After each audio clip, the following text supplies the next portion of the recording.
Hola, buenas tardes. Bienvenidos al Ateneo Literario, Artístico y Científico de Cádiz, que continúa con esta programación intensa del mes de mayo. En esta ocasión, bueno, para nosotros es un honor recibir a Francisco Arniz, a Paco Arniz, que con una conferencia titulada Homenaje a Rafael Alberti, Historia de un libro, pues estoy seguro que nos va a deleitar esta tarde. Para presentarnos, el profesor y escritor don Manuel Bernal Romero, al que le doy la bienvenida y la palabra, cuando quiera. Buenas tardes. También voy a ser breve porque creo que el que más debe hablar es Paco para ilustrarnos fundamentalmente de la concepción de este libro que ya empieza a ser casi histórico, aunque los anticuarios y demás hablan de que empieza a contar a partir de los 100 años, pero 40 años también son muchos para una obra tan singular como esta. Francisco Arniz nació en el puerto de Santa María en 1952 y después vivió mucho tiempo en Barcelona, donde se casó y fue, entre otras muchas cosas, crítico de arte en el Noticiero Universal y en la revista Época, además de editor. Cuando decidió volver a Cádiz lo hizo para asentarse en Chiclana, donde todavía vive y guarda muchos de los recuerdos que atesora tras una larga vida vinculada al mundo del arte y la literatura, y a ambas con la misma pasión y con la misma entrega. Ya de vuelta, durante 12 años, entre 1990 y 2002, fue presidente de la Academia de Bellas Artes de Santa Cecilia en el puerto de Santa María, labor que compaginó desde 1991 a 1997 con la director de la revista Pliegos de la Academia, que él mismo había fundado. En todo este tiempo que decimos, sus pasiones y sus obras han trascendido de la pintura y en especial de la pintura vinculada al mundo del todo. En ese afán de hombre del Renacimiento casi, ha realizado estudios sobre pintores como Francisco Lamellet, Eulogio Varela, Enrique Ochoa, Juan Miguel Sánchez Fernández, Juan Lara, Serni, Manolo Prieto, pero también de los poetas Ángel María Tacarrete, María Teresa León, de la que custodia un buen puñado de inéditos y la promesa, incumplida casi siempre y que espero que algún día deje de estarlo, de una biografía que ponga orden en su vida tan mal tratada por otros investigadores, o de su gran amigo Rafael Alberti, aquel revolucionario poeta que tanto trataría junto con María Teresa en Roma y del que en algún lugar recuerda cómo, en plena dictadura, estuvo a punto de convertirse en un problema cuando recibió una carta suya en el Hospital Militar de Gerona, donde Paco hacía la mili allá por 1974. Así que, como todos ya saben, será Rafael el motivo que hoy nos trae aquí, porque en 1977, cuando el dictador Francisco Franco no hacía tanto se había muerto, cuando ni siquiera estaba aprobada la Constitución que ahora nos gobierna, Paco Arniz, que entonces contaba 23 años, veía hacerse realidad aquel sueño que empezara a mover en 1975 con el general Franco todavía vivo. Estamos hablando de aquel mismo 1977 que nos trae a la memoria una primavera marcada por la imagen de Rafael pisando de nuevo suelo español en compañía de su querida María Teresa, ya casi anulada por la enfermedad. Nos referimos a ese mismo año que fue cuando vio la luz esta antología que nos reúne y que se llamó Homenaje a Rafael Alberti, del corazón de mi pueblo, y que fue sin duda la primera de las otras muchas que posiblemente, aunque con menos significación literaria y social, pueden haberle seguido como homenaje al gran poeta del puerto. Aquella antología fue sin duda una proeza que chocó con el escepticismo de muchos autores, pero que también contó con el apoyo de una nómina que la hacen irrepetible por los presentes y por la oportunidad que la misma supuso. El mismo Paco ha contado que hasta Jorge Guillén calificó a aquel emprendedor que había puesto en marcha aquel proyecto de un muchacho demasiado optimista, un joven que apenas contaba 23 años, como ya hemos dicho, pero en el que triunfó el optimismo, o con el que triunfó el optimismo, y todos nos vimos recompensados con la presencia de 140 poetas, que no son pocos, que escribirían en las 4 lenguas españolas que después reconoció la Constitución, castellano, catalán, gallego y euskera, y que aportarían sus versos y sus textos para esta antología que ya pertenece a nuestra historia literaria. No debió sin duda ser fácil la tarea de reunir tanta obra, y menos en la España que decimos. El tributo es sin duda memorable. Entre otros muchos, Vicente Alexandre, Gabriel Celaya, Buero Vallejo, Caballero Bonal, Salvador Espriu, José Agustín Guitisolo, Joan Juaristi, Fernando Quiñones y hasta Damaso Alonso, que estuvo durante bastante tiempo fuera de esta colección de nombres impecables, pero seguramente ya después Paco, que tendrá mucho que contar sobre este libro, nos hablará de cómo Damaso se terminó convirtiendo en el prologuista inesperado de la antología. Así, dejemos hablar a Paco, que supongo podrá ilustrarnos mucho más sobre el contenido de la obra y sobre el camino para llevarla a cabo, que imagino no debió ser en ningún caso fácil, en los tiempos que decimos, que además todos los que estamos aquí reconocemos como atractivos, interesantes, pero sin duda difíciles y que estaban llenos de incertidumbre, ¿no? Por lo menos para la gente que se movían en el mundo de la cultura y de la literatura, donde casi todo estaba naciendo, o casi todo intentaba ser diferente. Muy bien, muchas gracias.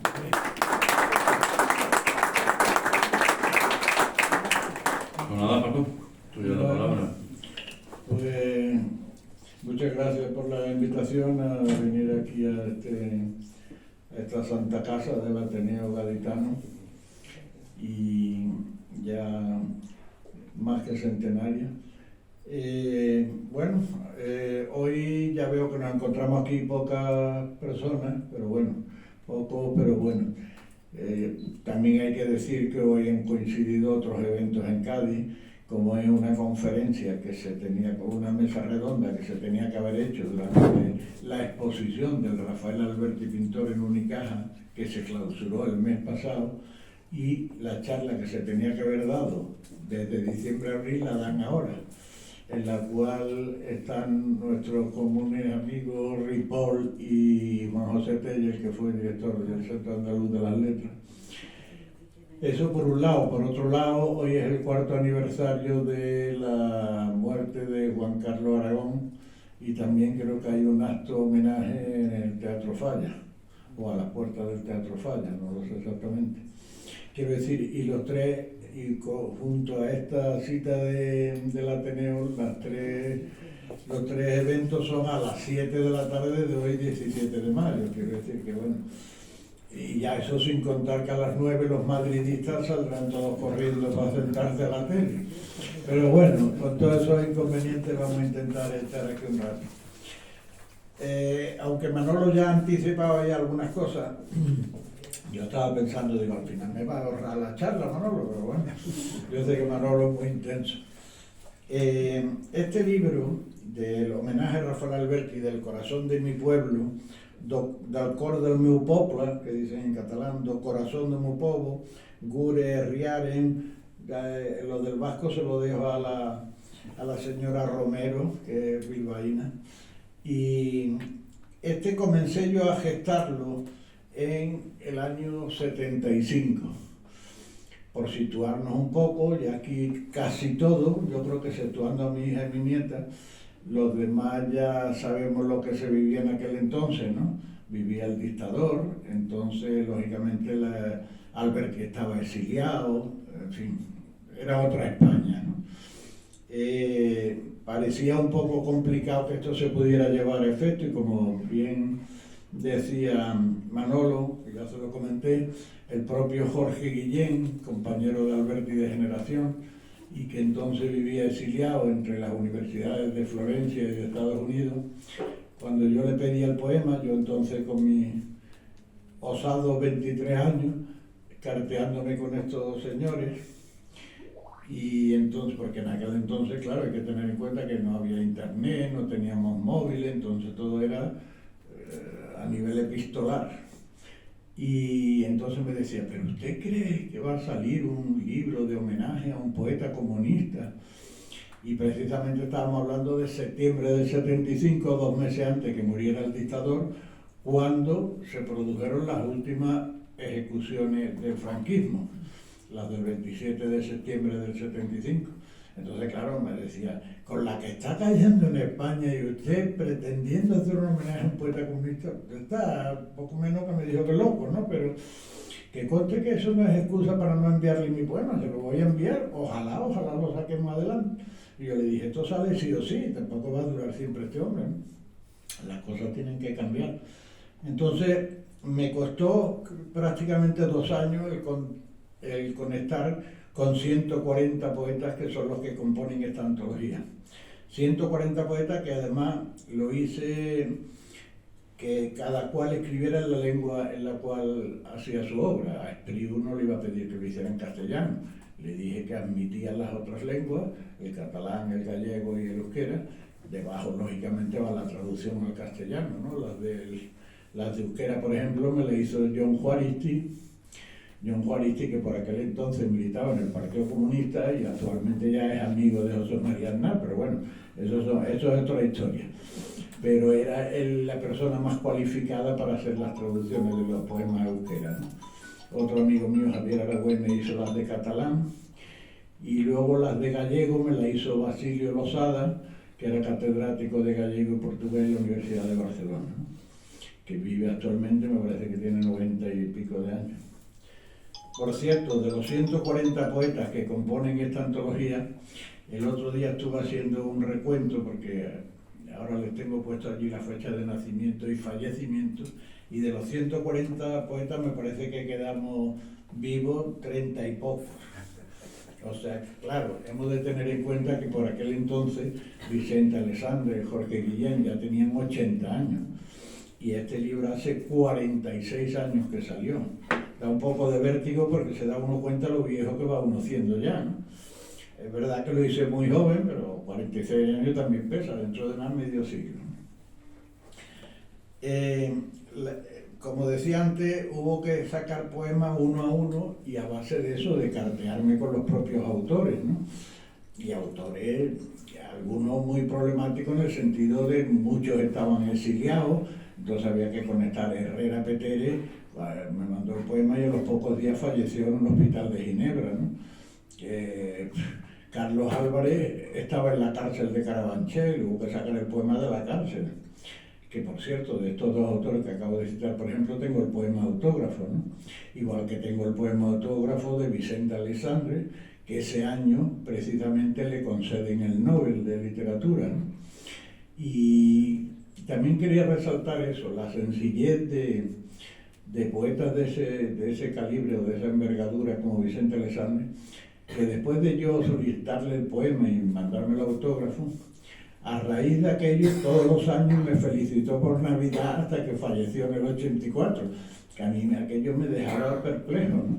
Un premio Nobel, además, que tuviera esa cosa, que yo lo único que había hecho es pedirle trabajo, mándenme un poema para esta antología, ¿no? Y voy a eso de que hay poetillas de 3 al cuarto que se creen dioses, ¿no? Y en cambio esta gente que se podían presumir de ser el premio Nobel y sin embargo tenían la misma sencillez de sus comienzos, ¿no?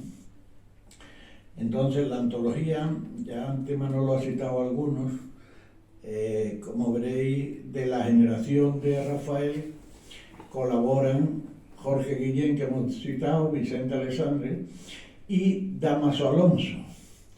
Dámaso Alonso, que finalmente fue el que prologó este libro, que para mí fue un espaldarazo, porque yo con 25 años y que me prologue el libro el presidente entonces de la Real Academia Española de la Lengua, pues la verdad que es una cosa que se queda uno. Él me dijo, es para mí un honor ser el prologuista del libro. Dijo, el honor es mío, no lo sabe bien. Y además, porque vino un poco de rebote. Y voy a explicar un poco la historia, ¿no? Cuando uno de los viajes que yo hice a Roma a ver a Rafael, que todavía estaba exiliado, me preguntó, ¿cómo va la antología esa que te preparas y tal? ¿Tiene alguna relación de los que van a intervenir? Y yo llevaba una relación hecha, ya prácticamente tenía cerrada la antología. Y entonces él vio Gabriel Celaya, Blas de Otero, Bueno Vallejo, José Agustín Goytisolo, el poeta este que luego se suicidó, el que algunos lo conoceréis por el poema ese famoso que canta Paco Ibáñez de Palabras para Julia. Y en fin, una nómina inmensa, ¿no? Y de poetas de aquí de la zona, pues José Luis Tejada, Manuel Pérez Casado, Fernando Quiñones, en fin, Jesús Fernández Palacio. Entonces estaba comenzando a escribir. Y entonces no aparecía en la nómina Dámaso Alonso. Y me dice Rafael, oye Paco, Dámaso no te ha enviado nada. Digo, no es que no me haya enviado, es que no lo he invitado. ¿Y eso cómo es, hombre? Si Dámaso es muy amigo mío. Y de hecho yo sé que Dámaso fue el que influyó mucho y preparó mucho a Rafael en sus comienzos poéticos, porque Rafael en sus inicios era pintor. Y cuando decidió ser poeta, el que lo hace beber en la fuente de Gil Vicente, de todo el cancionero y tal, es Dámaso Alonso, que ya era profesor y acabó de profesor de universidad, ¿no?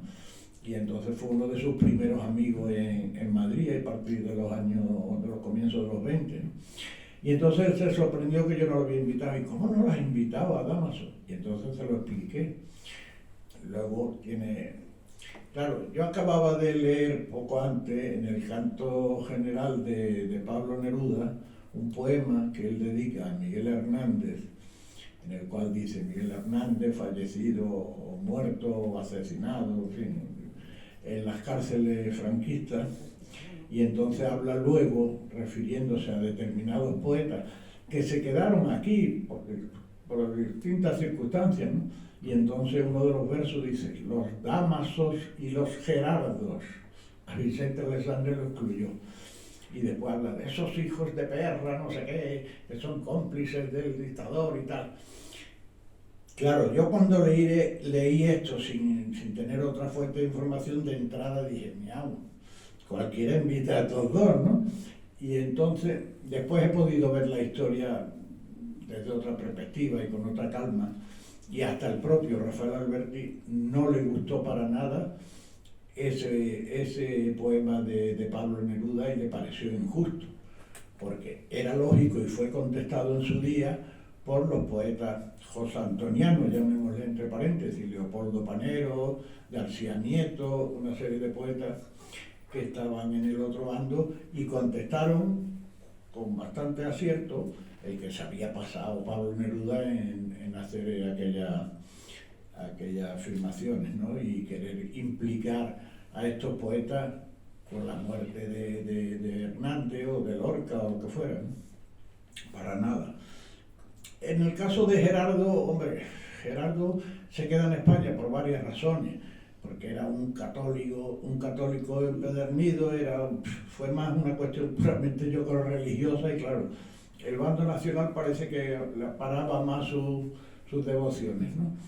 Y pese a haber sido un poeta quizá el más moderno de los de la generación, el poeta más creacionista, el primero que toca el ultraísmo, en fin, uno que precisamente intervino mucho, y Manolo de eso sabrá más que ninguno, porque para eso hizo un libro sobre la generación del 27, que fue uno de los iniciadores o promotores de esa excursión a Sevilla en el tricentenario de Góngora. Por cierto, he de decir que en ese tricentenario de Góngora, que curiosamente tuvo lugar sobre todo la foto famosa que da pie a la generación, que está reproducida en la Fundación Rafael Alberti, también en el puerto, donde aparecen todos los asistentes de la generación. Algunos faltaron a esa reunión por distintas razones. Esa foto fue hecha el 16 de diciembre de 1927, por cierto, el 25 cumpleaños de Alberti, y fue hecha en el Ateneo de Sevilla. Y ya que estamos aquí con Rosa Romero. Rosa Romero es la nieta de uno de los que aparece en esa famosa foto, que dieron pie a la generación del 27, porque el abuelo de Rosa, que es ya paisana mía del puerto, aunque naciera en Bilbao, pero tuvo que ver mucho también en ese acontecimiento, porque él era el que llevaba el departamento o la Comisión de Cultura del Ateneo. Aparte de ser médico, igual que el doctor Almenara, y llevar allí, dirigir también el psiquiátrico, etcétera, y luego ocupó algunos cargos políticos, etcétera, ¿no? Y que fue fusilado al comienzo de la Guerra Civil. Fue una de las primeras víctimas en ese sentido, y sobre todo de esa famosa foto donde aparece Alberti, Lorca, etcétera, ¿no? Juan Chabá, en fin, mucha gente. Entonces aparece José María Romero. Entonces, ya que estamos aquí, quería recordar también lo que tuvo que ver el abuelo de Rosa en ese acontecimiento, ¿no? Este libro también, finalmente, no he acabado con la historia de lo de Dámaso, es que me voy por los cerros de Úbeda. Entonces, cuando le dije eso a Rafael, no, Paco, a Dámaso hay que invitarle. Esto estaría muy mal si Dámaso no interviene, además se puede hasta enfadar, y yo, si precisamente con el que más amistad tengo es Dámaso, con Gerardo no me dijo nada, claro, a Gerardo le habían dado la Legión Cóndor, etcétera, y a él no le hacía mucha gracia, y Gerardo siempre ha sido, eso de por no estar ni frío ni caliente, ¿no?, lo decía San Agustín, pues ha sido un hombre que no, un poco así más amorfo en ese sentido, no está en un lado ni en otro, ¿no?, pero a Dámaso no quería que faltara. Y entonces digo, mientras que yo le escribo una carta a Dámaso me contesta que cuál es el plazo, que espere a que se inspire, que ahora no le sale el poema.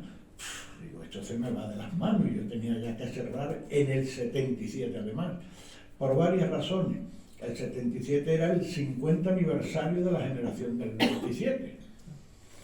El 77 fue el año que un 27 de abril de ese año regresa Alberti del exilio después de 38 años. Era otra fecha importante ese 77, ¿no?, el regreso del exilio, no solo de él, sino de mucha gente, de la Pasionaria, de otros poetas, etcétera, ¿no?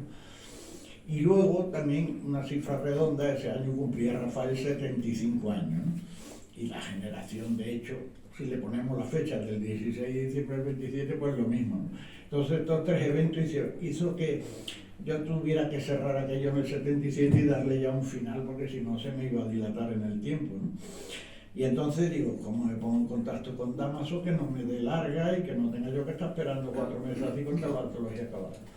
Entonces, ni corto ni perezoso, me hago con el teléfono de Dámaso y lo llamo por teléfono al presidente de la Academia de la Lengua. Y entonces, claro, cuando le digo que es lo que quiero, le digo, bueno, primero se puso la mujer, que ahora no recuerdo el nombre, pero era un nombre, yo creo que un nombre muy complicado, es la única persona que conozco con ese nombre, pero ahora no recuerdo cuál es el nombre de la mujer. Bueno, pues resulta que me hace esperar 5 minutitos, porque claro, después pude comprobar que tanto él como Vicente Alessandri en aquella época no había ordenadores, pero sí tenían unas cartulinas primitivas donde se ponía fulanito de tal, ha hecho un libro y escribe en Orense, el otro está publicando en la revista poética de Castellón de la Plana. Claro, porque todo el mundo acudía a ellos, cuando hacía un libro se lo mandaban, ¿qué le parece a usted mi libro? Tal. Y entonces pues tenían un ficherito de toda la gente que hacía algo en este país o que escribía. Y entonces claro, yo ya estaba fichado en este buen sentido, ¿no? Y entonces claro, cuando se pone Dámaso, bueno, le digo que ya yo le había dicho a la mujer, que era Francisco Arniz, me dice, ¿y usted qué? Digo, no, que le quiero un poema para el homenaje a Rafael. Dice, un momentito, Paco, perdón. Eulalia Galvarriato. Eso. No, pero Eulalia no es. Eulalia Galvarriato era la mujer. O Galvarriato, entonces era el apellido lo complicado, sí. Entonces, yo sabía que me sonaba eso muy raro. Y entonces, pues entonces lo que quería decir es eso, que ese apellido no lo he visto por ningún lado más. Entonces resulta que claro, me dice, pero usted ¿cuándo piensa cerrar? Digo, prácticamente ya lo tengo cerrado. Y ahora me invita usted, ¿por qué no me ha invitado antes? Digo, ay tierra, trágame, ¿no? Porque me había visto. Y digo, mire, ha sido complicado contactar con casi 200 pintores, pero claro, yo conecté con algunas personas más, algunos se hicieron los escurridizos, no quisieron, lo que fuera, no les interesaba políticamente, lo que fuera, porque esto es como todo. Pero bueno, yo respeté el que no quiso acudir, pues nada. Y entonces fue muy laborioso el conseguir las direcciones de todo el mundo. Como digo, antes no había WhatsApp, no había internet, no había móviles, entonces todo era a base de cartas o máquina de escribir, y eso ya lo sumó un teléfono fijo, ¿no? Y eso los que estuvieran en España, pero los que estaban fuera, pues imposible, ¿no? Los que estaban en otros países. Y entonces pues me dice, bueno, es que usted sabe que el poema de circunstancias no siempre sale. Y si usted me está diciendo que tiene que ser dedicado a Rafael, a lo mejor no me inspiro, me puede salir a un árbol, a un tren, a otra cosa. Digo, sí, pero también usted sabe que de no existir esa exigencia o esa circunstancia, a veces no se consiguen grandes poemas. Por ejemplo, es el caso del poema que escribe Miguel Hernández a Ramón Sigé, que por cierto no se llamaba Ramón Sigé, era José Marín. Lo que pasa es que si intercalamos las letras, el nombre y el apellido, sale el seudónimo de Ramón Sigé, por el cual es conocido, ¿no? El famoso poema Compañero del alma, compañero, ¿no? Y entonces, pues si no hubiera muerto Ramón Sigé tan joven, no hubiera salido esa elegía de Hernández, que quizás uno de los hitos de la poesía española. Y entonces lo convencí un poco. Y de todas maneras él, como no se atrevía, y si no me sale tal, no sé qué, es que yo tengo aquí hecho una cosa en prosa, porque tienen que ser poemas. Digo, bueno, hemos hecho 2 o 3 excepciones, algún poeta por problemas de enfermedad, otro por una serie por la edad, etc. Pues permití que alguno no fuera poema, pero básicamente eran poemas los que se pedía. Bueno, Vallejo hizo un soneto, ¿no? Y entonces dice, es que tengo hecho una cosa en prosa que se titula Hacia 1927, y es hablando de esa famosa excursión a Sevilla, que es que lo quería publicar este año precisamente ya que va a ser el 50enario. Digo, sí, en eso estamos. Dice, si esto le puede valer, digo, perfecto. Y digo, ya si no tengo, primero no tengo que esperar porque ya lo tiene hecho, está inédito también. Y digo, y además, de alguna manera, para cubrir el tema de haberle invitado tan tarde, le voy a compensar, si usted me lo permite, que no va a ir con el resto de colaboradores, de poetas colaboradores en el índice, y va a tener categoría de prólogo, si le parece. Para mí es un honor, el honor es mío. Cuando se lo di a Rafael también tocaba las palmas. Hombre, menos mal que el prólogo de Dámaso, mi amigo Dámaso, y encima el presidente de la academia, dando ahí un golpe de pecho en el tema de apoyar un homenaje además a un poeta comunista, ¿no? Entonces no salió perfecto, o sea, al final, como diríamos en argot taurino, di una larga cambiada y corregí el problema que en principio había suscitado esto, ¿no? El haberlo leído. Claro, somos jóvenes, leemos eso de Neruda y nos creemos a pie juntilla que todo es así, y tampoco es como luego se pudo ver que Neruda, igual que se pasó con Lorca, pues a veces era excesivo, se pasaban algunas cosas y no era para prestarle mucho caso porque no todo era correcto, ¿no? Yo no sé si hay algunas cosas más de que se me olviden del libro. Si queréis, puedo leer por si acaso me he dejado algo en el tintero, porque yo hice, ya que a Dámaso le di el prólogo, yo hice una cosa que era, le di el título de presentación para explicar un poco la génesis del libro, ¿no? Y entonces comienzo hablando aquí.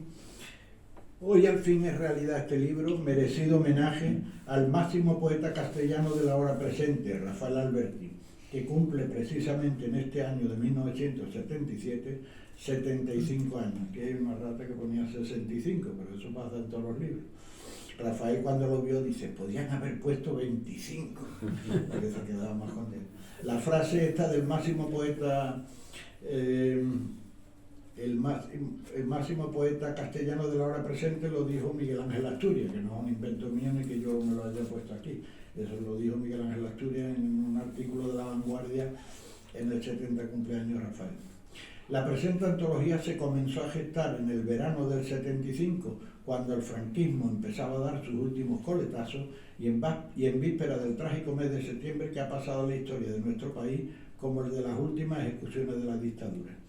Así pues, algunos de los poemas y prosas que publicamos nacieron en vida del general y con la inevitable autocensura que caracterizó a la producción literaria durante los últimos años. Otros, en cambio, fueron surgiendo en el curso de este periodo de lenta transición hacia la democracia y, por tanto, en otro clima de libertad que ni los más optimistas hubiésemos sospechado en la época en que cristalizó la idea de realizar este libro. He creído conveniente este preámbulo para facilitar la comprensión de algunos de los poemas que fueron escritos en aquella época. Claro, aquí veréis que algunos poemas se escribieron en el 75, otros me los mandaron ya después de muerto Franco. Claro, en este transcurso de 2 años, algunos tuvieron esa mayor autocensura porque dirían, esto no se va a publicar. En cambio los otros, viendo ya el cariz que estaba tomando la cosa, lo tuvieron más fácil y tuvieron otro clima de mayor libertad, ¿no? De los cambios experimentados en los 2 últimos años, bien significativo todo lo acontecido desde los primeros días de octubre del 75, en los que nuestro homenajeado se dirigía por la radio y televisión italiana a la democracia europea para que rompieran sus relaciones diplomáticas con el gobierno franquista, porque fueron días después de lo que hemos dicho de las ejecuciones de finales de septiembre. Y el 27 de abril del 77, día en que Rafael Alberti pisaba de nuevo tierra española después de más de 38 años de exilio. No ha sido fácil dar por concluida esta recopilación, pues si bien los escritores cuyo trabajo la configura se han mostrado desde el principio bien dispuestos a colaborar, a veces y por diferentes motivos ha resultado dificultoso llegar hasta ellos. Hay que tener en cuenta que son unos 140 escritores los que participan y que en un 90% de ellos lo hacen con trabajo rigurosamente inédito, realizados profesos para esta ocasión. Son obvias las dificultades que suele entrañar la realización del poema de circunstancias, lo que hablábamos antes. Si bien no es menos cierto que gracias a esas circunstancias se consiguen grandes creaciones que de otra forma quizás nunca se habrían realizado. Soy consciente de que no están todos los que son, supongo que es triste realidad común a todas las publicaciones colectivas de homenaje. Mas resulta inevitable tener presente el infinito número de limitaciones con que tropezamos, máxime por tratarse de un libro como este, cuya finalidad es agasajar a Rafael Alberti, con todas las implicaciones que ello comporta. De todos es conocida su militancia política y que por lo tanto ha sido un autor maldito para el franquismo triunfante, castrador de ese segundo siglo de oro de la poesía española, cuyo protagonista indiscutible fue la llamada generación del 27. En algunos casos, determinados autores no han acudido a la llamada quizá por falta de tiempo, otros lo han hecho cuando el libro estaba en la imprenta. No faltarán aquellos que ni siquiera han sido invitados por desconocer su posible vinculación o simpatía hacia Alberti. Pese a la extensa nómina de colaboradores y que al criterio de selección de trabajo ha sido lo más amplio posible, no ignoro que puedan darse alguna ausencia, por lo que me hago responsable de la carga involuntariamente subjetiva que puede haber existido en el momento de la definitiva selección. A unos y a otros pido disculpas. Hemos pretendido y logrado que este homenaje fuera a escala de todo el Estado español. Por lo tanto, en él toman parte escritores de los distintos pueblos y países que lo componen. Dada la gran riqueza y variedad lingüística del territorio hispano, era pues importante que esta recopilación homenaje saliera a la luz en las 4 lenguas en la actualidad con mayor vigencia. Menos mal que puse esto, porque me salió uno de Asturias y dice, ¿y en Bable no lo ha puesto? Digo, ¿hay algunos poetas que escriben en Bable? No. Además no he puesto que fueran excluyentes estas 4, puse las de mayor vigencia, menos mal. Las colaboraciones en catalán, euskera y gallego van acompañadas de los correspondientes traducciones al castellano. En la amplia muestra de colaboradores nos encontramos con ilustres supervivientes de la generación del 27, cuyo cincuentenario conmemoramos, y compañeros o amigos, por tanto, del homenajeado, tales como Jorge Guillén, Vicente Alexandre y Damas Alonso.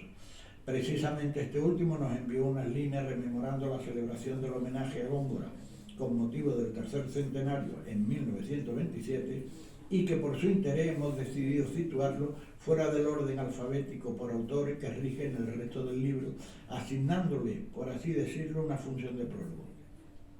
También aparecen en este libro trabajos de poetas que, aunque no conocieron el exilio, sufrieron como los exiliados el silencio que les fue impuesto y gestaron su obra en el interior, pudiéndose decir que han sido los poetas de la resistencia española. Tampoco podía faltar la voz de poetas surgidos en años recientes, poetas jóvenes, nacidos después de la guerra, pero que ya han aceptado la grandiosa tarea de transmitir a las generaciones venideras el testimonio de su lucha por la libertad. Porque en esta antología, que como digo ya vamos quedando, me parece que somos 30, como digo, aparecen Dámaso, Gerardo, Vicente, que todos tenían eso, alrededor de 80 años, pero aparece, por ejemplo, una joven Rosa Lentini, que por cierto mi amigo Paco de la Flor la conoce, que fuimos hace poco hace unos años, hace 5 años me parece, ¿no? Sí, estuvimos en Sevilla, que vino a presentar casi sus obras completas, ¿no? Y entonces Rosa, que era amiga mía en Barcelona, hija de Javier Lentini, él también médico y poeta, médico proctólogo en Barcelona, que además era el médico de todos los escritores y tal.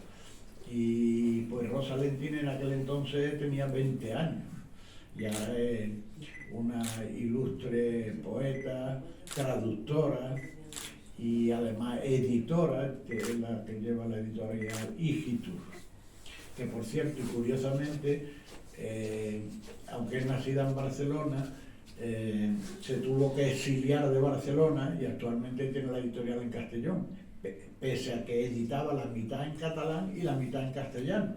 Pero está lo del tema de la inmersión lingüística, que hasta los propios nativos se tienen que exiliar de su tierra porque allí le dijeron que o lo editaba todo en catalán o le iban a hacer la guerra.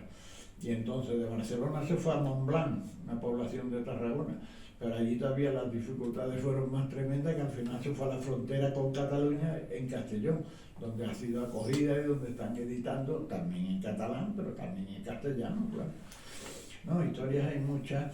Hay muchos poemas que se podrían leer, algunos muy simpáticos, hay de todo tipo, hay algunos, el de Pere Quart, por ejemplo, y anécdotas, con cada autor me pasó, tengo muchas anécdotas, por ejemplo, con Joan Vinyoli, que era uno de los mejores poetas catalanes de la época, murió al poco tiempo.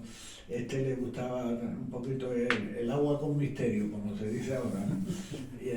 Y entonces me lo encontraba en el Ateneo de Barcelona, que está allí en la calle Canuda, al lado de la Plaza Villa de Madrid, al lado de la Rambla. Yo sabía que iba allí todos los días y fui digo, a este lo pillo allí en Fraganti. Y entonces me dice, vamos a sentarnos, voy a empezar el poema, lo voy a empezar aquí y tal. Me costó 3 gin tonic, me costó por lo menos. Pero al final me hizo un poema muy bonito, y además está fechado en septiembre del 75, cuando las ejecuciones, fue de los primeros que pillé. Y lo tengo también de puño y letra, ¿no? Y ahora sí que lo leo.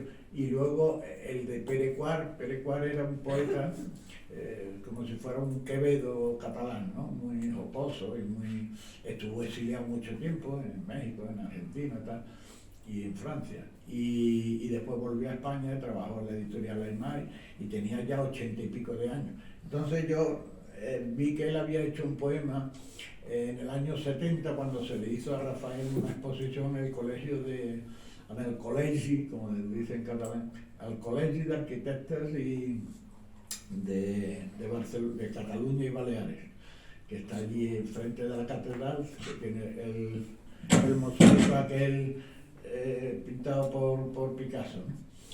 Pues resulta que Pere Quart había hecho para esa exposición, había un poema de él y uno de Blas de Otero, y el poema de él era Postal a Rafael Alberti. Entonces cuando yo fui a pedirle el poema, me dice, ya estaba muy viejito, ¿no? Y me dice, señor Arnís, yo ya le hice la postal, ¿por qué no pone usted la postal? Digo, porque yo no quiero que esto sea un refrito de homenajes, de otros homenajes antiguos, yo quiero que sea una cosa de profeso para este libro, y una cosa nueva. Es que yo ya no estoy para tal, tengo 80 y pico de años. Dice, es que yo ya le hice la postal, y digo, bueno, pues hágale, aunque sea un telegrama, pero hágale algo. Y dice, eso me gusta, eso del telegrama es más cortito. Y digo, sí, y entonces me hizo, claro, él asociaba, igual, antes asociaba también mucho a la gente, los que íbamos a Roma, dice, vamos a Roma a ver al Papa y a Alberti, ¿no? Era un poco en peregrinación, ¿no? Y entonces él hizo creo que me acuerdo de los 4 versos, porque el telegrama eran 4 versos, dice, si eres nunciant diploma, segelllat per l'enyor, ara et fem sum honor, Papa Español a Roma. Si eres nuncio sellado por la nostalgia, ¿cómo es? Si eres nuncio, ¿cómo era? Ya al final la traducción me estoy perdiendo. Si eres nuncio en diploma, sellado por la añoranza, ahora te hacemos sumo honor, Papa Español a Roma. Y entonces digo, como es tan cortito el poema, también me parecía una ridiculez. Digo, bueno, pues ahora pondremos postal y telegrama a Rafael Alberti. Digo, ya por lo menos he sacado algo, ¿no? Y entonces hubo algunas anécdotas muy curiosas de, ya digo, de mucha gente que fue realmente... El de Viñoli es impresionante porque, ya digo, hay que ponerse en esa fecha de septiembre del 75, donde, claro, se estaban los que vivimos aquella época, y más, por ejemplo, que a mí me tocó vivirlo en Barcelona y en Madrid, todo eso se vivió con mucha intensidad, ¿no? Os lo voy a leer en catalán, luego si queréis lo traduzco. Dice, a Rafael Alberti des de Catalunya. Ombres, records, paraules, des de molt lluny i sempre. A Catalunya, alguns, l'antologia ens va marcar. Tu, un dels feliços poc, volabas sobre los ángeles o derivabas per marinero en tierra o bé por el alba de l'Alelí fins a arribar a retorns de lo vivo lejano. No fa gaire has dit que ací tenim joves poetes que donaran molt més quan puguin expressar-se sense destorts. Mai no t'he conegut, però jo sé que vius la vida plena dels potents, talment Neruda. Mentre la daga ens tingui marginats, vivim, cremem, clamem. Després, tan sols ens cal morir amb honor. Aquí sovint ho fan alguns héroes. Plou sang. Entonces quiere decir, en castellano, si algunas cosas se van a escapar algunas palabras, dice, a Rafael Alberti desde Cataluña.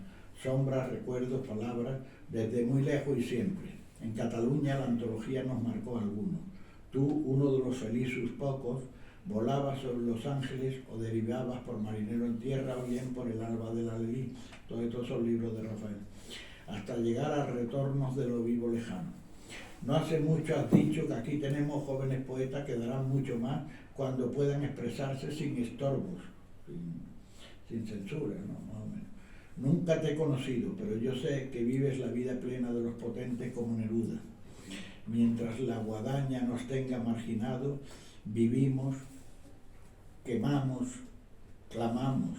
Después tan solo nos es necesario morir con honor. Aquí a menudo lo hacen algunos héroes. Llueve sangre. Y luego la fecha es septiembre del 75. Por eso digo, hay que ver algunos distintos poemas en el momento en que fueron escritos, ¿no? Porque fue muy larga la recopilación esta, ¿no? Hombre, lo interesante es eso, que en esta misma antología se han podido incluir a gente de distintas generaciones, gente con 80 años y gente con 20 y gente con 50. Entonces, ¿qué antología hay en la literatura española que puedan haber? Porque hoy cogemos una antología del siglo de oro, ¿vale? Una antología de la generación del 27, pero donde hayan podido estar distintas generaciones en distintas épocas, en un momento tan crucial que fue el cambio de régimen en este país, ¿no? Que en aquella época hay que tener en cuenta, por ejemplo, de Rafael Alberti, desde el año 38 no se publica un libro hasta 1963. 25 años sin publicarse aquí ni un libro de Rafael Alberti. Y en el 63 se publicó una antología en editorial RM, que precisamente era Suma Taurina, que era una antología de textos en prosa, en verso y algunos fragmentos de teatro y unas ilustraciones taurinas de él, una edición preciosa. Yo tuve ocasión una vez de encontrarme un resto de edición de aquellos libros, compré, yo qué sé, 10 o 15, después lo fui regalando por ahí a gente, me quedé con el mío, me parece que no sé si tengo uno o tengo dos. Y es una edición preciosa que luego no se ha vuelto a hacer, ¿no? Ya el año siguiente salió Abierto a todas horas, bueno, pero hubo mucho silencio en el tema de Rafael. Y no solo eso, sino que Rafael, por ejemplo, hasta en Argentina tampoco podía publicar todo. Yo cuando fui a Roma, que yo iba allí como una esponja, todo lo que le pudiera sacar y tal, pues le decía, a ver, dime algún poema inédito, y él lo recitaba en las noches, después de la cena y tal, en la sobremesa lo recitaba, y yo cogiéndolo allí con onda, y rápidamente al día siguiente ya yo, a veces se lo recitaba yo a él, pero Paco, ya te lo sabes. Digo, sí. joder, que contigo, qué peligro tienes, que esto no lo tengo ni publicado y tal, y no sé qué. Ya después algunos han salido publicados, ¿no? Como ese que le dedica a Franco, que decía, tú todavía, general Botijo, porque dice que tenía, así era bajito y gordito, tú todavía, general Botijo, caudillo cantimplora sin pitorro, liliputiense, hijo de zorra y cabezorro, di Francisco hasta cuándo con tus bordados camisones nuevos, de cara al sol y caracoleando, nos tocarás la yema de los taquiminetas. Y siendo tan pequeño de estatura como para contemplar nada, su vas mirando a paticuesco enano, de tanta interminable sepultura, de tanta España muerta por tu mano, que ves verde te veo, no de aquel bello azul, azul de Prusia, que la falange, luego falangeta, se le encogió el respiro traseramente en Rusia, que es la división azul, ¿no? Es más largo el poema, pero bueno, ya está bien. No, en aquella época era divertido porque estábamos tomando una copa con gente joven y tal, y me hacía gracia porque, por ejemplo, cuando pedíamos de beber algo, había algunas chicas que decían, ¿qué va a tomar? ¿Un Coca-Cola? Y él decía, Coca-Cola. Él lo asociaba con el imperialismo yanqui, ¿no? Era la época de la Guerra Fría, estos los bloques, ¿no? Los rusos y los americanos, claro, y lógicamente era prosoviético. Ahora supongo que no estaría de acuerdo con Putin, pero en aquel entonces lo que no podía ver eran los norteamericanos. Y asociaba el Coca-Cola como la bebida yanqui, ¿no? Y entonces le recitó un poema allí a una que ya se le quitó la ganas de pedir Coca-Cola, porque decía, me basta ver la Coca-Cola, ese vomitivo invasor, para morirme de dolor, lejos de mi tierra española. Cuando bebida tan extraña veo orinar de una botella, grito alto, me cago en ella, ¿qué hago yo aquí lejos de España? Y si en la farra disoluta llego a beberla alguna vez, grito más alto, hija de puta, ¿qué hago tan lejos de Jerez? Me basta ver la Coca-Cola, ese pis norteamericano, para correr fusil en mano a defender mi tierra española. Estaba todo allí en el exiliado, se emocionaba y ver cómo lo sentía, ¿no? Y rápidamente pedía una manzanilla. Claro, las otras ya no querían saber nada. Después, sin Baruela, la vejez, cuando vino a España, sí que me consta que le gustaba ya el Coca-Cola y ya se le pasó aquello, pero en aquel entonces hizo ese sonsonete de la Coca-Cola, que se llama.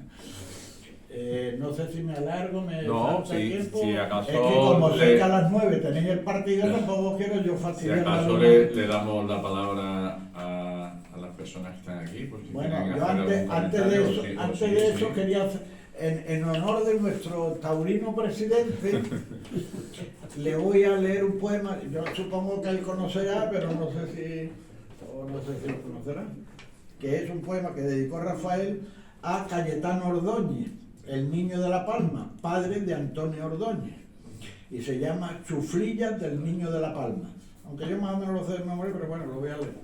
Qué revuelo, aire que al toro torillo le pica al pájaro pillo que no pone el pie en el suelo. Qué revuelo, ángeles con cascabeles arman la marimorena, plumas nevando en la arena, rubí de los redondeles, la Virgen de los Caireles baja una palma del cielo. Qué revuelo, vengas o no en busca mía, torillo mala persona, 2 cirios y una corona tendrás en la enfermería. Qué alegría, cógeme, torillo fiero, qué salero, de la gloria a tus pitones bajé gorrión de oro a jugar contigo al toro, no a pedirte explicaciones, a ver si te las compones y vuelves vivo al chiquero. Qué salero, cógeme, torillo fiero, alas en las zapatillas, céfiros en las sombreras, canario de las barreras, vuelas con las banderillas, campanillas te nacen en las chorreras. Qué salero, cógeme, torillo fiero. Te dije y te lo repito para no comprometerte, que tenga cuernos la muerte, a mí se me importa un pito. Da toro, torillo, un grito y a la gloria en angarilla. Qué salero, que te arrastren las mulillas. Cógeme, torillo fiero. Este poema de puño y letra de Rafael, es una reproducción, se lo regaló a Antonio Ordóñez, porque estaba dedicado a su padre, y además el título se lo vinieron dando por eso, porque dijeron que era una especie de chuflilla. Y entonces la única chuflía que yo recuerdo que haya hecho Rafael. Toma, esto te lo doy. Muchas gracias. Que Muchas eso te va a gracias. gustar. Y no, y voy a acabar, ¿verdad? Y esto ya este va dedicado a todos los asistentes de aquí. Ya que estamos en Cádiz, voy a leer el poema que él dedicó a Cádiz cuando volvió del exilio y pisó Cádiz por primera vez. Él fue siempre un enamorado de Cádiz. Él muchas veces firmaba yo, Rafael Alberti, el gaditano. Y le dedica un libro a Cádiz, Hora Marítima, que hizo en el año 53 por el tercer trimilenario, y además la dedicatoria dice: te lo dedico a Cádiz, un hijo fiel de tu bahía, porque la Cádiz siempre lo ha llevado, siempre que ha cantado el mar, lo que no se le olvida nunca que era de Cádiz, ¿no? Entonces cuando vuelve en el año 77, el día que viene a Cádiz, escribió un poema que se llamaba Proclama al pueblo gaditano. Andaluces, gaditanos, los de la tierra y el mar, espumas, montes y llanos, salud, pues ya se avecina el retorno del hermano que a vuestra luz se ilumina. Aquel que un día se fuera, pero que siempre os llevó en su canción marinera. Salineros, pescadores, gentes de las almadrabas, obreros arrumbadores, todo el pueblo que trabaja y al que los altos señores lo llaman la clase baja. Pueblo hambriento de esperar, pueblo andaluz de esa España que ya empieza a caminar. Aquí estoy, aquí os saludo, en paz con la misma lengua que ha de ser lanza y escudo. Gaditanos, levantad en vuestras viejas guitarras el sol de la libertad.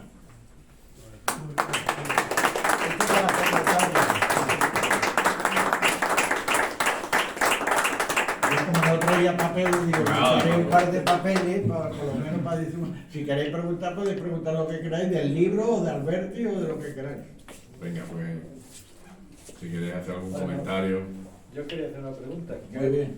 ¿Alguna anécdota, alguna opinión de Alberti sobre el libro y sobre los poemas del libro? ¿No? Oh, pues Alberti acabó encantado cuando él ¿Alguna volvió. curiosidad habrá al Sí, respecto? cuando yo tengo lo que me escribió, una lámina escribiendo, dándome las gracias por el libro y tal, porque cuando volvió pudimos comer con él, y con este libro se hizo en una editorial que se llama Edición 62 en catalán, que cuando edita en catalán es Edición 62, que está ahí en la calle Provenza, en Barcelona, y cuando edita en castellano es Ediciones Península.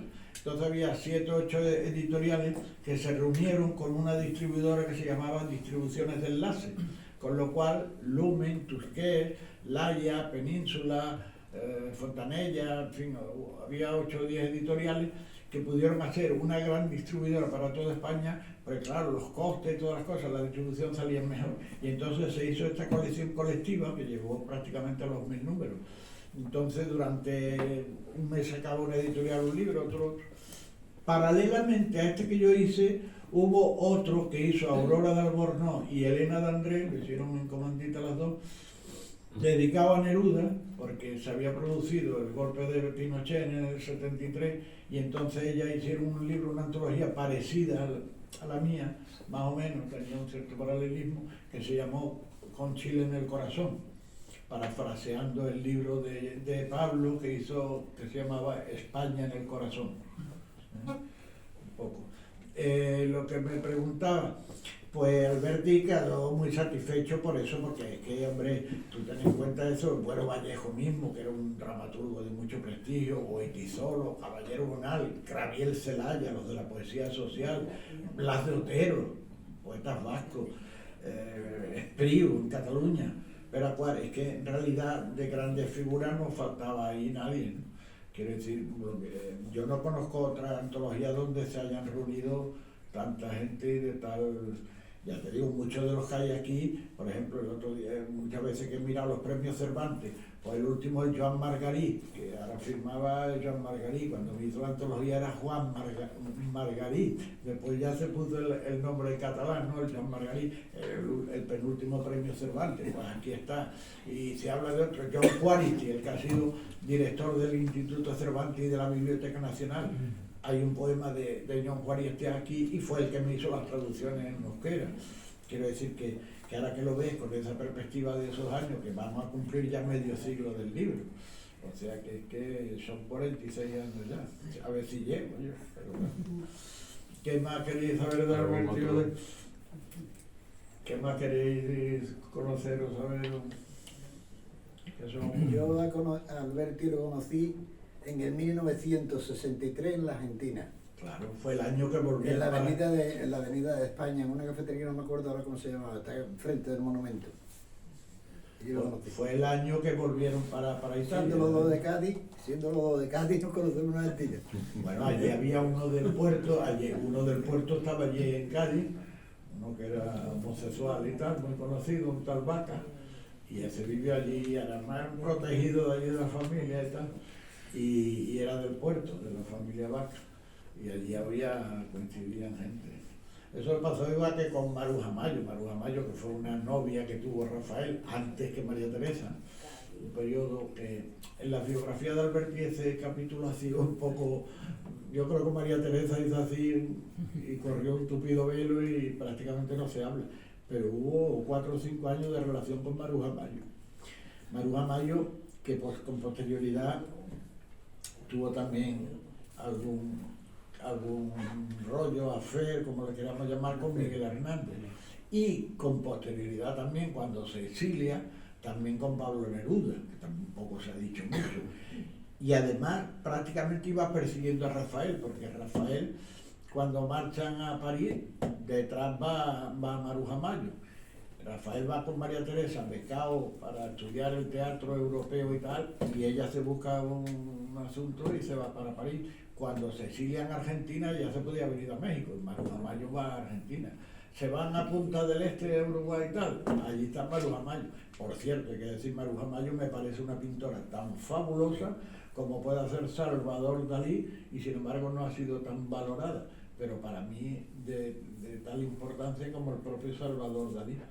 Una pintora un poco extravagante, gallega, de vivero, y yo creo que merecería eso, de ser redescubierta, igual que el caso de María Teresa León como escritora, ¿no? Que siempre se le pone la coletilla, la mujer de Alberti, pero es que lo que la gente no sabe es que antes de conocer a Alberti, ella tenía 2 libros publicados, 200 artículos escritos en prensa y revistas, 29 conferencias, no solo en España, sino en Argentina.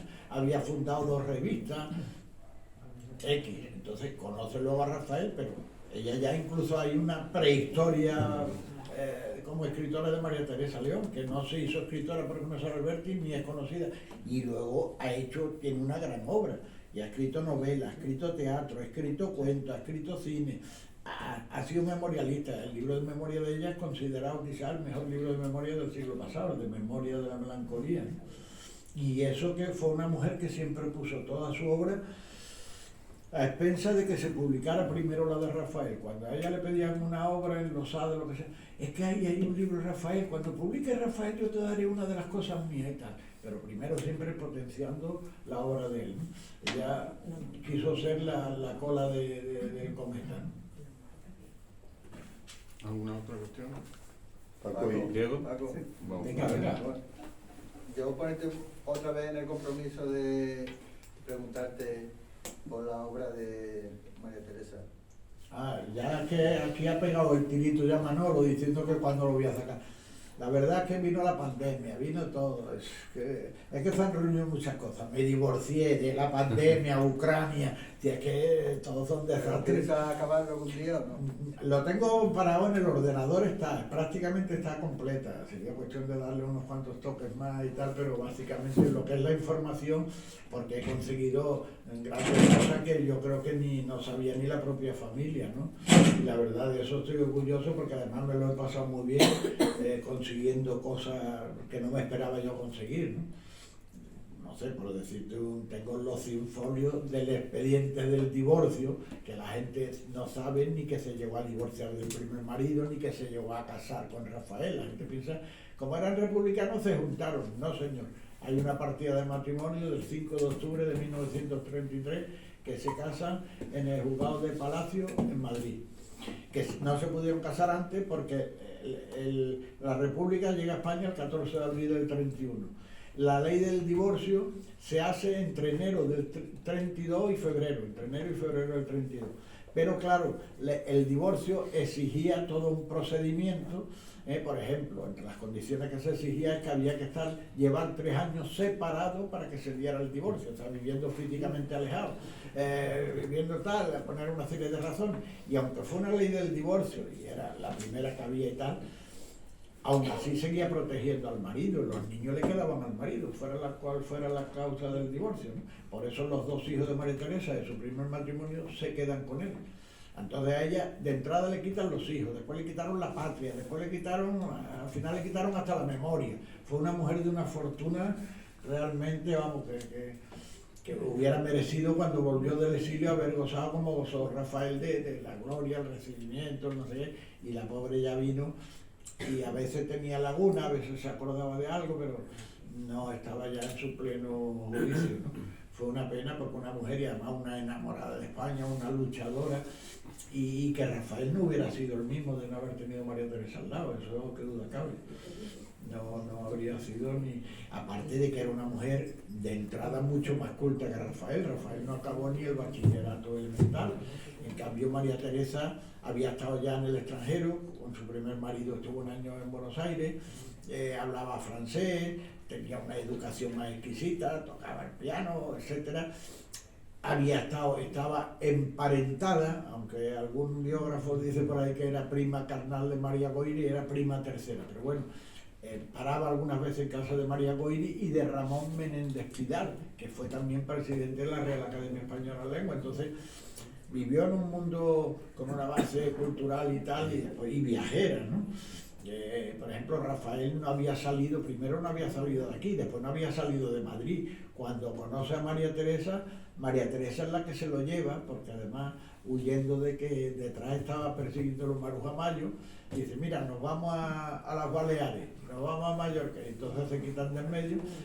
Rafael la primera vez que se monta en un barco y tal, y después la vuelta que la hacen en barco hasta Barcelona y en avión de Barcelona a Madrid, encima para colmo tuvieron un pequeño accidente, tuvieron que aterrizar allí después de pasar los monegros esos de Aragón, y tuvieron que parar allí por Daroca, y se tuvieron que pasar 4 o 5 días allí. Rafael iba con los piticlines y decía, esta mujer es que ella es como su apellido, es León, es valiente, pero yo iba así, agarraba el avión, que no había que, bueno, no se había visto nada. Quiero decir, que es la primera vez que salió de la península, la primera vez que se montó en avión, y María Teresa ya había estado en el extranjero, había estado viviendo, quiero decir, que le aportó mucho, ¿no?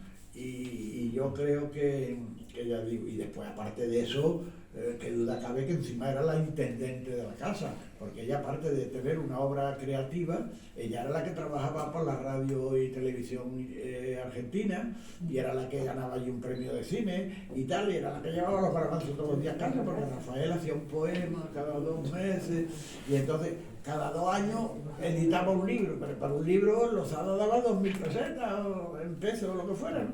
Que con eso no se podía subsistir. Entonces María Teresa estaba todo el día un artículo para la revista esta, otra. Yo he encontrado 34 artículos inéditos de 7 publicaciones distintas, que no los tenía recogidos ni nuestro común amigo Torres Nebrera, que fue el que nos dio a conocer a Manolo y a mí.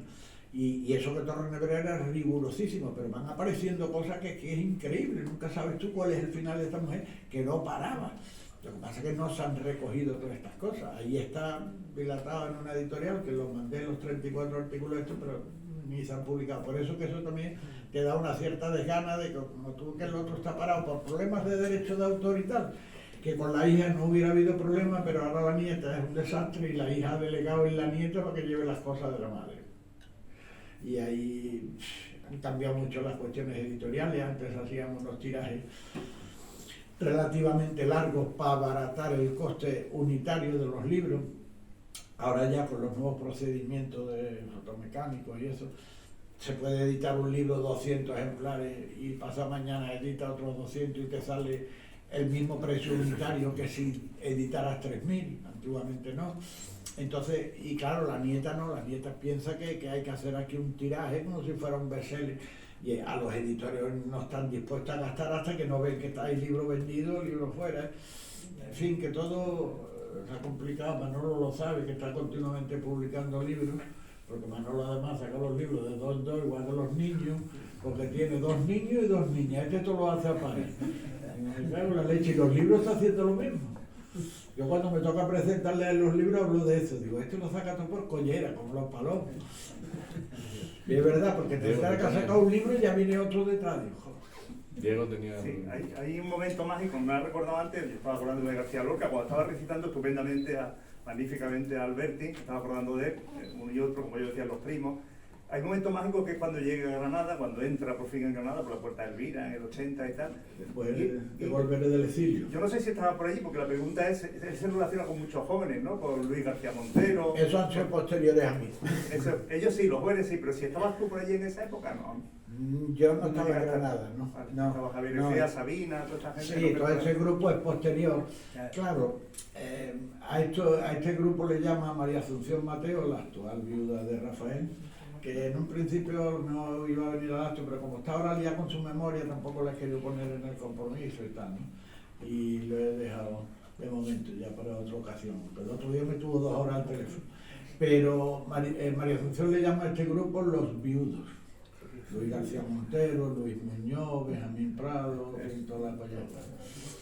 Claro, Rafael, cuando se queda aquí, a María Teresa le ingresan en Majadahonda, etcétera, en la clínica de Vallesol, que es donde falleció finalmente el día de la huelga general contra el PSOE, el 13 de diciembre del 88, y entonces Rafael queda ahí desasistido, ¿no? Hay quien dice, y esta gente incluso cuenta, que Rafael dejaba ahí un libro, de aquí un poema, salía de un acto y venía otro, claro, lo tenían como él hizo un poema cuando volvió a España que decía de nuestros y alabanza en honor de Rafael Alberti, el mismo, ¿no? Y él se cachondea, se piropea y se cachondea y tal, y fue un poema muy largo, muy bonito, porque lo agasajaban en todos lados. Dice, ¿se creen que yo soy Brigitte Bardot, para arriba, para abajo, de esto? Y yo al lado de las muchachas jóvenes, de esto, ¿no? Pero a veces llegaba a la casa y a lo mejor te sentabas tú y había allí un huevo frito en la silla, ¿no?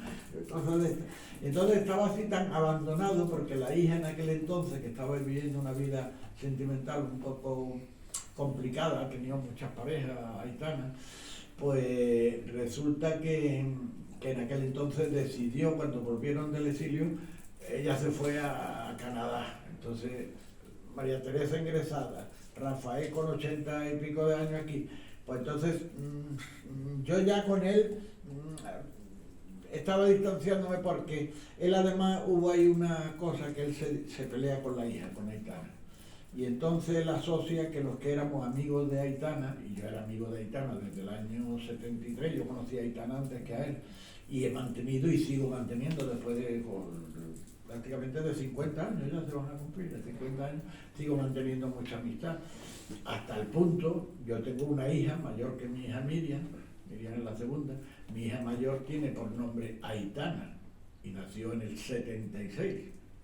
Quiero decir que mi devoción albertiana ya tiene quinquenios y lustros, ¿no?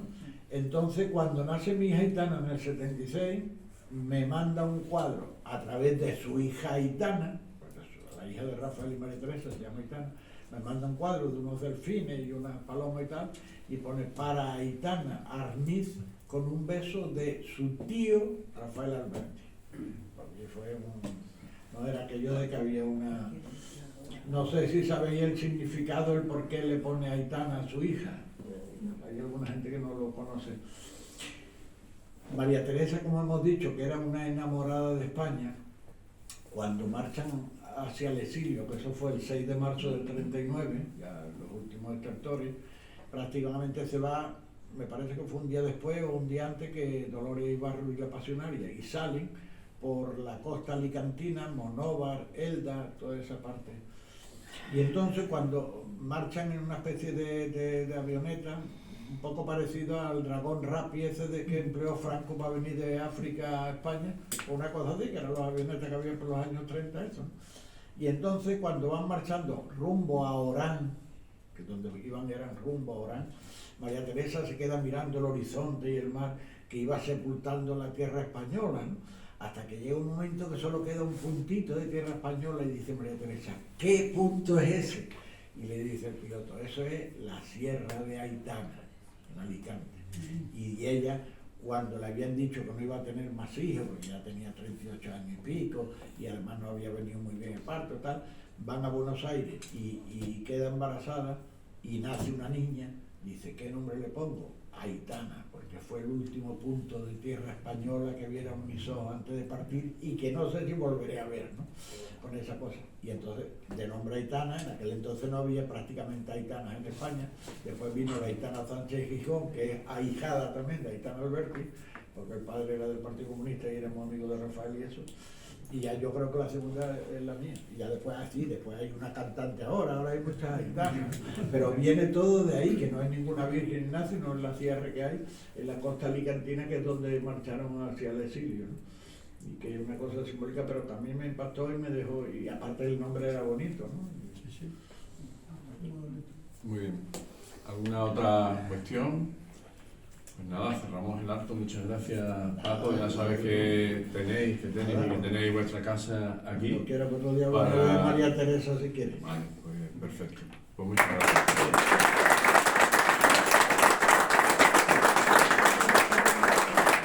Tienen el libro. Sí, ahí, si alguno está interesado. Allí tienen el libro y me imagino que lo pueden firmar, ¿no, Paco? Sí, sí. Claro, perfecto.